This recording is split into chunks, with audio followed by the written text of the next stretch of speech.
ಉದ್ಧಾರ ಮಾಡಿದರು, ಬಂಗಾರಪ್ಪನವರು ಉದ್ಧಾರ ಮಾಡಿದರು ಅಂತೇಳಿ. ಇದೇ ಕಾಗೋಡು ತಿಮ್ಮಪ್ಪನವರು ಬಗರುಕುಂನಲ್ಲಿ ಅನ್ಯಾಯ ಆಗಿದೆ ಅಂತೇಳಿ JDS ಸಮಿತಿನ ವಜಾ ಮಾಡಿದವರೇ, ಅವರು ಮಾಡಿದವರು ಅವರೇ, ವಜಾ ಮಾಡಿದವರು ಅವರೇ, ಅನ್ಯಾಯ ಆಗಿದೆ ಅಂತೇಳಿ ಸ್ಟೇಟ್ಮೆಂಟ್ ಮಾಡಿದವರು ಅವರೇ, ಅವ್ರ ಮಂತ್ರಿಗಳಿದ್ದಾಗ.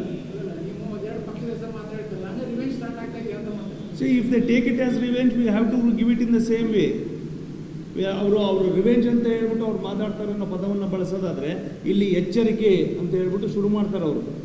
ಯಾರು ಪಕ್ಷದ ಒಬ್ಬ ಜನರಲ್ ಸೆಕ್ರೆಟರಿ, ಅವನು ಸ್ಪೋಕ್ಸ್ ಪರ್ಸನ್, ಎಚ್ಚರಿಕೆ ಅಂತ ಹೇಳ್ಬಿಟ್ಟು ಶುರು ಮಾಡ್ತಾನೆ. He starts with this note on ಎಚ್ಚರಿಕೆ.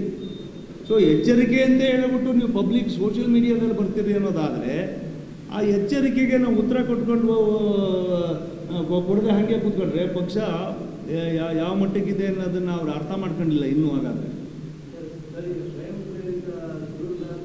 ಅದರಲ್ಲಿ ಇವೆಲ್ಲವೂ ಕೂಡ ದಾಖಲಾತಿಗಳು ಸಿಗೋಕ್ಕೆ ಶುರುವಾದವು. ರೈತರಿಂದ, ಮತ್ತೊಂದರಿಂದ, ಕಾಡಿದ್ರಿಂದ, ಫಾರೆಸ್ಟ್ ಡಿಪಾರ್ಟ್ಮೆಂಟ್ನವರು ಇವರೆಲ್ಲರೂ ಕೂಡ ಅಬ್ಜೆಕ್ಷನ್ಸ್ ತಂದರು.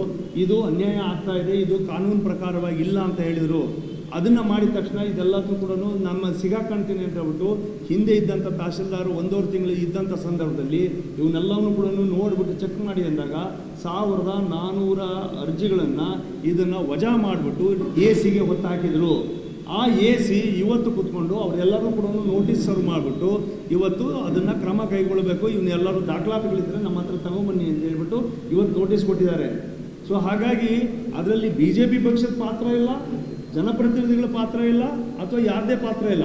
ಇವತ್ತು ಅದನ್ನು ತಗೊಂಡೋಗಿ JDS ಪಕ್ಷ ಇವತ್ತು ನಾನಾ ರೀತಿಯ ಗೊಂದಲಗಳನ್ನು ಹಾಕಿ ಬಗರುಕೊಂ ವಿರುದ್ಧವಾಗಿ ಕೆಲಸ ಮಾಡ್ತಾ ಇದ್ದಾರೆ ಅಂತ ಹೇಳ್ಬಿಟ್ಟು ಮಾಡಿರ್ತಕ್ಕಂಥ ಎಲ್ಲವೂ ಕೂಡ ಅವರುಗಳ ಕರ್ಮವನ್ನು ನಾವಿವತ್ತು ಕ್ಲೀನ್ ಮಾಡ್ತಕ್ಕಂಥ ಕೆಲಸ ಮಾಡ್ತಾ ಇದ್ದೀವಿ.